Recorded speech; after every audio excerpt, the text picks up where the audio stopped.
Ramesh, measurement की आपका third class में आज हम देखने वाले हैं आपका हॉट वायर इंस्ट्रूमेंट। ठीक है, इससे आगे आज ये लास्ट लेक्चर होने वाला है मेजरमेंट का। ठीक है, देखिए हमने अपनी तरफ से शॉर्ट नोट का आपका सभी आपके जो क्वेश्चन आ सकते हैं पेपर में सभी यहाँ पे डिस्कस करने की आपका कोशिश की है।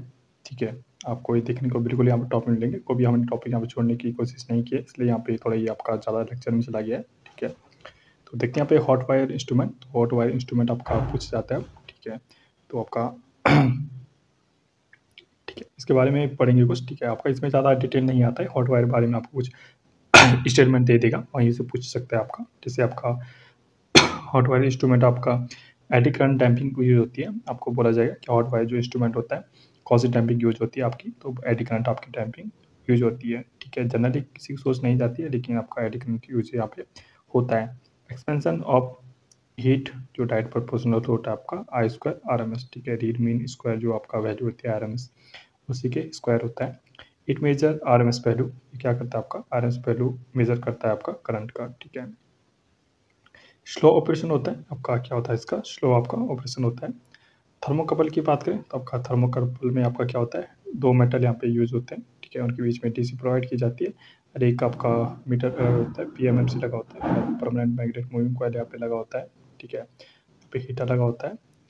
वीटीसी की बात करें, वीटीसी डायरेक्ट प्रोपोर्शनल होता है आपका हीटिंग के, और हीटिंग डायरेक्ट प्रोपोर्शनल होता है आपका आई आर एम एस का स्क्वायर। ठीक है, आई स्क्वायर के डायरेक्ट प्रोपोर्शनल होता है आपका हीटिंग के। ठीक है, 50 मेगा हर्ट्ज तक आपका यूज़ होता है, पूछ जा सकता है आपका जो आपका थर्मोकपल होता है कितने मेगा हर्ट्ज तक आपका यूज़ होता है, तो 15 मेगा हर्ट्ज आपका यहाँ पे यूज होता है। ठीक है, रेक्टिफाइड टाइप इंस्ट्रूमेंट की बात करें तो आपका रेक्टिफाइड टाइप इंस्ट्रूमेंट होता है आपका हाफ वेव रेक्टिफाइड टाइप, जो आई एम की वैल्यू होती है आई सी में।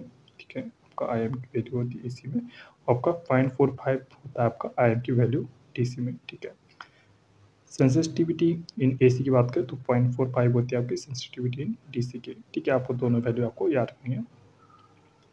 फुल वेव रेक्टिफायर की बात करें तो आई एम जो मैक्सिमम वैल्यू एसी में होती है 0.90 आई एम होती है डीसी में। सेंसिटिविटी इन एसी की बात करें तो 0.9 सेंसिटिविटी होती है आपकी इन डीसी में। ठीक है, बात करें रेजिस्टेंस आपका, फिर आपका यहाँ पे ठीक है इस तरह से लगा होता है। ठीक है, पीएमसी में तो आपका आई एम इक्वल टू क्या होता है, I average equal to V average upon R S plus R F plus R M इसका वैल्यू होता है। आई आर एम आपको पता होगा, पीएम में आपका रूट टू इसका आर एम सी वैल्यू निकालने के लिए होता है। ठीक है, जैसे नेक्स्ट है आपका, जैसे आपको वी एवरेज निकालना है तो वी एम अपॉन पाई इसका वैल्यू होता है, और वी ये आपका root two upon pi R M S, ये 0.45 आर एम एस इसका वैल्यू हो जाता है। ठीक है, इस तरह से आपका वैल्यू निकाल सकते हैं। इसके बाद मोस्ट इंपॉर्टेंट हमारा टॉपिक होने वाला आपका सी आर ओ। सी आर ओ ऐसा कोई पेपर इलेक्ट्रिकल में आज तक बना नहीं है जहाँ से सी आर ओ से क्वेश्चन आपका नहीं आए हो। ठीक है, हमेशा एक से दो क्वेश्चन आपको डेफिनेटली देखने को मिलता है। ठीक है, सी आर ओ फॉर्म बात है कैथोड रे ऑसिलोस्कोप यहाँ पे फुल फॉर्म होता है। ठीक है, इसका देख सकते हो इलेक्ट्रॉन यहाँ पे गन लगा होता है। ठीक है, ये आपका हॉरिजॉन्टल डिफ्लेक्शन प्लेट होती है। ठीक है, कैथोड ग्रिड नेगेटिव सप्लाई होती है, प्री एक्सीलरेटिंग एनोड होता है, फोकसिंग आपका एनोड लगे होते हैं, एक्सीलरेटिंग एनोड होते हैं। ठीक है, ये आपको सीरीज में याद रखने कभी पूछ जाता है कि एनोड जो ग्रिड जो होता है और फोकसिंग एनोड जो एनोड होता है उसके बीच में क्या होता है, तो उनके बीच में क्या होता है आपका एक्सीलरेटेड प्री एक्सीलरेटेड एनोड यहाँ पे लगा होता है। इस तरह से आपको पूछा जाता है। कब पूछा जाता है आपका जो स्क्रीन होती है वो किसकी बनी होती है, तो फास्फोरस कोटिंग यहाँ पे लगी होती है, कन्वर्ट करती है आपका हीट इनटू लाइट। हीट को क्या करती है आपका लाइट में कन्वर्ट करती है आपकी परत। ठीक है, लीनियर डिवाइस आपका होता है लीनियर डिवाइस आपका डिजिटल इंस्ट्रूमेंट के अंतर्गत आता है। हाई सेंसिटिविटी होता है। ठीक है, क्या होता है आपका हाई सेंसिटिविटी होता है, हाई आपका रेजोल्यूशन की आपका यूज होता है, और मेजर करता है आपका B upon I R M S आपका एवरेज वैल्यू से भी आपका मेजर करता है। ठीक है, जैसे इसमें प्लेटों के नाम दिए गए V1 V2 इत्यादि। ठीक है, कभी भी पूछा जाता है आपका ये नंबर दिए जाएंगे, आपसे पूछा जाएगा कि आपका सी आर ओ किस तरह से कलर है या ब्लैक एंड व्हाइट है, तो P11 दिया जाएगा तो आपका जनरल पर्पज आपका सी आर ओ है। P4 दिया जाएगा तो आपका ब्लैक एंड व्हाइट आपका सी आर ओ है। P6 आपका कलर्ड सी आर ओ है। P15 आपका sampling of high frequency C R O है। ठीक है, इससे आपका P31 आपका स्टोरेज सी आर ओ आपका है। ठीक है, इसके नंबर दिएंगे आपको, इसे यहाँ पे ध्यान रखना है कौन सा आपका सी आर ओ है। इलेक्ट्रोस्टैटिक फोकसिंग आपका यूज होता है। ठीक है, आपका टीवी में बात करें तो टीवी में कौन सा फोकसिंग यूज होता है आपका इलेक्ट्रोमैग्नेटिक फोकसिंग इसमें यूज़ होता है, ठीक है। कंप्यूटर में बात करें तो बोथ होता है आपका इलेक्ट्रोस्टैटिक और इलेक्ट्रोमैग्नेटिक, दोनों आपका यूज़ होता है आपका कंप्यूटर में, ठीक है। Pre accelerating anode and focusing anode, accelerating anode आपका क्या होता है, डबल कॉनकेव लेंस के मोस्ट इंपॉर्टेंट क्वेश्चन है आपका, एग्जाम में पूछा भी गया यूपीपीसीएल में कि आपका ये किसके होता है, आपका डबल कॉनकेव लेंस यहाँ पे लगा होता है, ठीक है।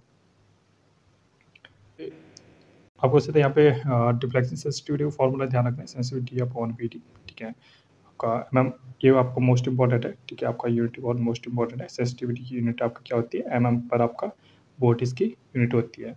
One sinusoidal supply connected at the both the deflecting plate then the pattern show at screen is called Lissajous pattern, ठीक है। जब आपका बोट में वो करते हैं, पावर सप्लाई देते हैं, तो आपका जो डिफ्लेक्शन प्लेट में पैटर्न शो करता है उसको क्या बोलते हैं, डिजाज पैटर्न बोलते हैं। टू फाइंड क्यों यूज़ होता है आपका, to find frequency, frequency use के लिए होता है। To find phase difference, phase difference क्या आपका यूज़ होता है, और आपका फाइंड फेज डिफरेंस के लिए आपका यूज होता है, ठीक है। जैसे आपको एग्जाम में आपका क्वेश्चन किस तरह से आता है आपका, जैसे आपको सीधे एग्जाम में आपका इस तरह से बना दिया जाए, बोला गया कितने डिग्री का आपका 5 बन रहा है, तो सीधा आपको याद रखना है ये आपका 0 डिग्री या आपका 360 डिग्री आपका शो कर रहा है, ठीक है। अगर ये लेफ्ट ना होकर राइट की तरफ, सॉरी राइट की तरफ, अगर लेफ्ट की तरफ यहाँ पे चला जाए, बीचों बीच यहाँ पे होकर अगर जाता है, आपका 5 कोड क्या हो जाएगा आपका 180 डिग्री हो जाएगा, ठीक है। इस तरह से अगर आपका जो पूरा क्वाड्रेंट में अगर 0 आपका गोला तरह से बनेगा, तो 5 कोड क्या हो जाएगा 90 डिग्री आपका हो जाएगा, ठीक है। इसमें क्या वी लीड्स करेगा वी जी से, ठीक है, देख सकते हो आप, ठीक है। अगर इस तरह से बनता है आपका कुछ पैराबोला टाइप का, ठीक है, इस तरह से, तो आपका क्या होता है 272 आपका अगला होता है 590 डिग्री के बीच में आपका एंगल होता है, ठीक है। इस एग्जाम में आया हुआ है क्वेश्चन में, ठीक है, आपका दे देंगे और आपका पूछे कितने डिग्री का यहाँ पे कोण बन रहा है, ठीक है। जो आपका लिजस पैटर्न होता है उसमें आपका कैसे वहाँ पे वो आपका जो एंगल बन रहा था, जो एफ वाई, ठीक है, आपका जो वाई क्वाड्रेंट है, ठीक है, एक्स वाई क्वाड्रेंट है, ठीक है। वाई क्वाड्रेंट में आपका इतनी आपका मान है, आपका दोनों का रेशियो आपका यहाँ पे निकाला जाता है। एफ आई क्या है आपका वर्टिकल डिफ्लेक्टिंग प्लेट की फ्रिक्वेंसी है, और एफ एक्स क्या है आपका हॉरिजॉन्टल डिफ्लेक्टिंग प्लेट की आपकी फ्रिक्वेंसी है, ठीक है। वर्टिकल प्लेट आपका प्लेस्ड होता है आपका हॉरिजॉन्टल पोजीशन में, आपका हॉरिजॉन्टल प्लेट होता है आपका वर्टिकल पोजीशन में आपका होता है, ठीक है। F I upon F x होता है, एफ आई क्या आपका नंबर ऑफ हॉरिजॉन्टल टेंजेंट, आपका एफ एक्स का होता है नंबर ऑफ वर्टिकल टेंजेंट। जैसे आपका यहाँ पे दिया गया है, जैसे आपका यहाँ पे कोई गोला यहाँ पे क्रॉस कर रहा है, तो F X upon F Y क्या हो जाएगा आपका, 2 बार यहाँ पे कट कर रहा है तो 2 यहाँ पे हो जाएगा एफ एक्स में, और वाई में भी आपका 2 बार यहाँ पे क्रॉस कर, एक यहाँ पे एक वहाँ पे, ठीक है, तो आपका 2 हो जाएगा, तो आपका 1 हो जाएगा इसका वैल्यू, ठीक है। इस आपका पूरा आपका यहाँ पे ज्ञान कर सकते हैं। सी आर ओ जो इनपुट इम्पेडेंस होती है, मोस्ट इंपॉर्टेंट आपका क्वेश्चन पूछा गया है कि सी आर ओ का इनपुट जो है इम्पेडेंस कितना होता है आपका मेगा ओम में होता है, ठीक है, बहुत हाई होता है यहाँ पे। हॉरिजॉन्टल प्लेट की बात करें तो फ्रिक्वेंसी आपकी 25 किलो हर्ट्ज होती है, ठीक है। वर्टिकल प्लेट में आपकी 25 किलो, ठीक है, इसमें आपका 50 किलो हर्ट्ज होती है, ठीक है। इसके बाद मोस्ट इंपॉर्टेंट टॉपिक हम देखने वाले हैं आपका एनर्जी मीटर, जो घरों में लगी होती है। सर्वप्रथम तो क्वेश्चन ये आता है जो एनर्जी मीटर होता है किस तरह से आपका मीटर होता है, ठीक है। तो हमेशा आपको ध्यान रखना है कि आपका इंटीग्रेटिंग टाइप होता है, क्योंकि आपको ये जोड़ता है प्रिंसिपल ऑफ इंडक्शन मोटर, ठीक है। प्रिंसिपल इंडक्शन मोटर पे आपका ये वर्क करता है। आपका डीसी एनर्जी की बात करें तो एम्पियर आवर मीटर में आपका इसकी डीसी एनर्जी होती है। नेक्स्ट आपका जैसे आपका एनर्जी मीटर है, ठीक है, शंट में अगर लगा होता है, ठीक है, अगर आप इसी कंस्ट्रक्शन है, एक शंट में यहाँ पर मैग्नेट लगा होता है और सीरीज में आपका मैग्नेट लगा होता है। जो सीरीज मैग्नेट होता है उसमें आपका करंट कॉयल यहाँ पे एक कॉयल होती है, ठीक है, और आपका जो पैरेलल में होता है उसमें आपका पोटेशियम कॉयल लगी होती है, यहाँ पे कॉपर की एक रिंग होती है, ठीक है। यहाँ पे लास्ट में लोड लगा होता है और यहाँ पे वोल्टेज दी जाती है। परमानेंट मैग्नेट का ब्रेकिंग के लिए आपका यूज होता है, ठीक है। इसे कुछ पॉइंट देखते हैं, पॉइंट से आपको क्वेश्चन आता है, जैसे for accurate reading of energy meeting the potential coil should be high inductive. जो पोटेंशियल कॉयल होती चाहिए आपको, जो इसकी एल की इंडक्टिव वैल्यू होनी चाहिए बहुत आपकी हाई होनी चाहिए अच्छी एक्यूरेसी के लिए। एनर्जी मीटर कांस्टेंट की बात करें, ये हमारे पर्सन आपका आता है, ये हर एग्जाम में आता है, के कोड क्या होता है आपका रिवोल्यूशन पर आपका किलोवाट हावर होता है, ठीक है। रिवोल्यूशन क्या होता है आपका, रिवोल्यूशन एन से डिनोट करते हैं, किलोवाट का आपका पी इंटू टी से डिनोट करते हैं। दोनों फॉर्मूले आपको ध्यान रखने हैं। टी आपका हावर्स में होता है, आपका पी किस में होता है, किलोवाट में होता है, ठीक है। By the energy meter, if a voltage of 200 volt applied in inductive motor carrying a full current of 10 ampere at power factor 0.86 over a time period of 30 minutes. Calculate the energy तो half load, तो इसको बिल्कुल आपका P equal to V I cos theta से आपको ध्यान करेंगे, आपको 0.433 किलोवाट आएगा. In the ever problem if the energy meter reads 100 revolution in 30 minute find the energy constant. तो एनर्जी कांस्टेंट फॉर्म हमने एन अपॉन पी टी पढ़ा था. एन आपका 100 रिवोल्यूशन हो रहा था और पावर आपकी 433 हो रही थी, तो आपका इससे आ जाएगा 231 रिवोल्यूशन पर किलोवाट आवर. यहाँ पे आंसर आ जाएगा. ठीक है, energy meter error and compensation यहाँ पे देखेंगे. जैसे आपका लैगिंग कंपनसेशन या आपका inductive compensation. We use shaded ring आपका इसके लिए कम करने के लिए. जैसे आपका इंडक्टिव कंपनसेशन के लिए क्या यूज़ करती हैं आपका शेडेड रिंग यहाँ पे यूज़ करती हैं, आपको यहाँ पे लगी होती है शेडेड रिंग. ठीक है, इससे आपका ओवर वोल्टेज कंपनसेशन है. तो आपका saturable magnet place in the limbs of shunt magnet यहाँ पे लगा होता है. आपका ओवर वोल्टेज कंपनसेशन के लिए आपका यूज होता है, अगर कंपनसेशन कम करने के लिए यूज होता है. ठीक है, ओवरलोड की बात करें कि ओवरलोड आपका कंपनसेशन की क्या यूज होता है. तो we place saturable magnet in series magnet. ठीक है, आपको मोस्ट इम्पोर्टेंट देखिए, आप मोस्ट इम्पोर्टेंट आपको क्वेश्चन आएगा कि ओवरलोड कम करने के लिए कंपनसेशन करने के लिए क्या यूज होता है. तो वी प्लेस करते हैं आपका सैचुरेबल मैग्नेट इन आपका सीरीज मैग्नेट में आपका यूज करते हैं. ठीक है, फ्रिक्शन कंपनसेशन की बात करें तो फ्रिक्शन कंपनसेशन के लिए आपका शेडेड लूप यहाँ पे लगा लेते हैं, आपको ये भी ध्यान रखना है. ठीक है, क्रीपिंग के लिए आपका क्यों क्या यूज होता है. Due to friction compensation. ठीक है, क्रीपिंग आपका यूज होता है. स्पीड एडजस्ट के लिए क्या करते हैं आपका टी बी डायरेक्ट प्रोपोर्शनल होता है आर के. ठीक है, जितना दूर होगा उतना आपका कम ज़्यादा होगा. If speed is high or high, आपका टी भी आपका डायरेक्ट प्रोपोर्शनल होगा तो स्पीड आपका कम हो जाएगी. स्पीड कम होगी तो आर कम होगा, टी एस आपका डायरेक्ट स्पीड आपकी हाई हो जाएगी. ठीक है, पैंटम लोडिंग क्या मोस्ट इंपॉर्टेंट है. आपका पैंटम आता है कभी किस क्या है आपका पैंटम. तो आपका it is used only for testing. ठीक है, टेस्टिंग के लिए आपका यूज़ होता है मीटर को. सेविंग एनर्जी होती है इसमें. ठीक है, इस तरह से आपका जोड़ा जाता है. Power loss in potential coil V square upon R P होता है. करंट कॉइल पावर इनपुट जो होता है वी आई होता है. टोटल पावर का P square upon R P plus V I होता है. ठीक है, ये क्वेश्चन दिया गया आपको.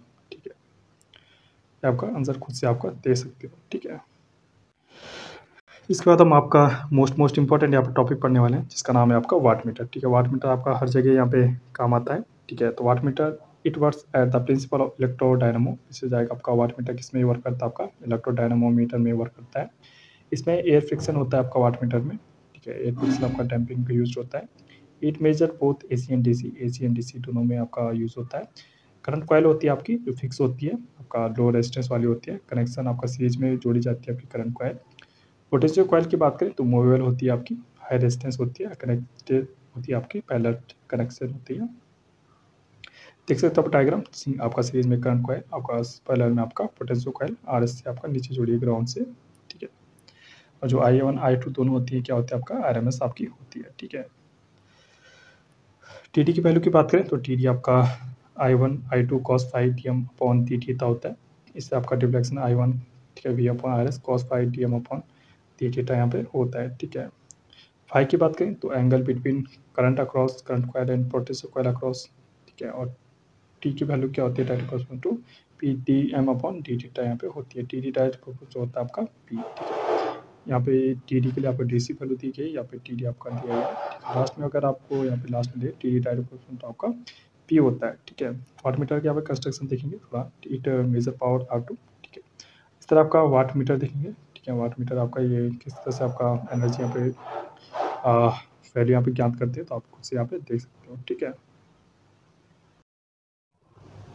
इसके बाद हम आपका इंपॉर्टेंट यहाँ पे देखने वाले टॉपिक 2 वाट मीटर मेथड. ठीक है, 2 वाट मीटर आपका डब्लू अगर टोटल यहाँ पे ज्ञात करना होता है तो W1 प्लस W2 यहाँ पे दोनों आपका प्लस हो जाता है. ठीक है, फाइव की बात करें तो आपका 10 इनवर्स 2/3 आपका W1 minus W2 upon W1 plus W2 यहाँ पे फॉर्मूला होता है आपका, मोस्ट इंपोर्टेंट फॉर्मूला है. देखिए इससे आपका सीधा डायरेक्ट फॉर्मूला आता है. आपको क्वेश्चन आता है W1 अगर इक्वल टू W2 है तो फाइव की वैल्यू कितनी होगी. फाइव इक्वल टू आपका क्या होगा, आपका थीटा 0 डिग्री होता है. आपका यूनिटी पावर फैक्टर आपको ज्ञात होता है.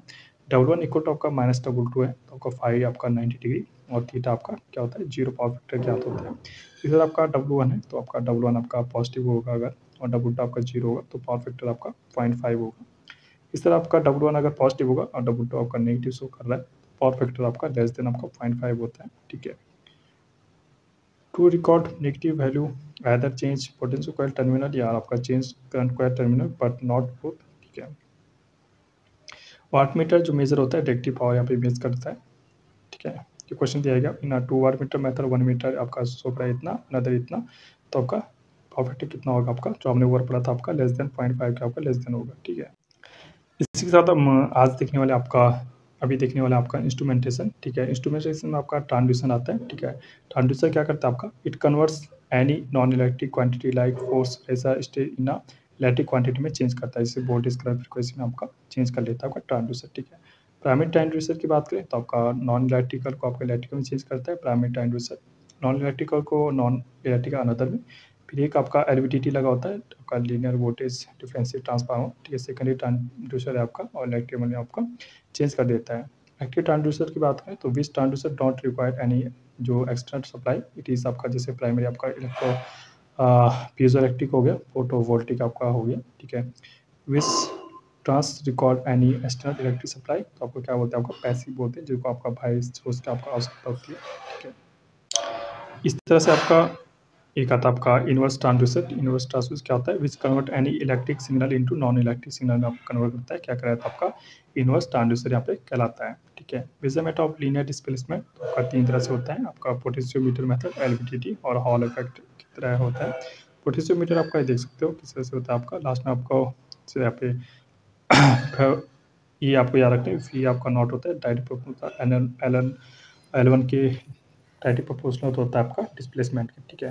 एलवीडीटी की आपकी फुल फॉर्म आती है कभी कभी। एलवीडीटी क्या होता है आपका, लीनियर वेरिएबल डिफरेंशियल ट्रांसफॉर्म होता है, सेकेंडरी आपका ट्रांसड्यूसर है, टू पार्ट में होता है आपका डिफरेंशियल, ठीक है। ये इसका कस्टमर निकल आयरन की इसमें रॉड होती है बीच में, ठीक है। आपको ये ध्यान रखना है, ठीक है। इसके लिए आपको खुद यहाँ पे देख सकते हो, ठीक है। Work at principle of transfer के वर्क में आपका वर्क करता है। उस एडवांटेज और एप्लीकेशन देखने वाले। एडवांटेज क्या है आपका, लीनियर स्केल है आपका, वेरी लो फ्रिक्शन होता है आपका, वाइड रेंज ऑफ डिस्प्लेसमेंट है, हाई सेंसिटिविटी है इसकी। एप्लीकेशन किसमें होता है आपका, डिस्प्लेसमेंट हो गया, फोर्स प्रेशर आपका सेकेंडरी ट्रांसड्यूसर के रूप में आपका यूज होता है, ठीक है। इसके बाद आता है आपका हॉल इफेक्ट आता है। हॉल इफेक्ट में आपका इस तरह से आपका कुछ डायग्राम आपको दिया जाएगा, ठीक है। और इसका एच का फॉर्मूला याद रखना, बी एच इक्वल होता है P T upon N E W, इसका फॉर्मूला होता है। इसके बारे में कुछ जानना है आपको। Measurement of very small displacement की आपका यूज होता है, जिस माइक्रोमीटर के लिए, ठीक है। वी एच डायरेक्ट प्रोपोर्शनल होता है आपका B I, it is use as multiplier of two signal use flux meter की तरह यूज होता है, use to finding type of semiconductor की होता है, ठीक है। और find majority and minority charge carrier होता है, ठीक है। Measurement of force pressure stress strain, तो आपका स्ट्रेस इक्वल होता है आपका force upon area upon A, और स्ट्रेस होता है आपका टी एल अपॉन एल,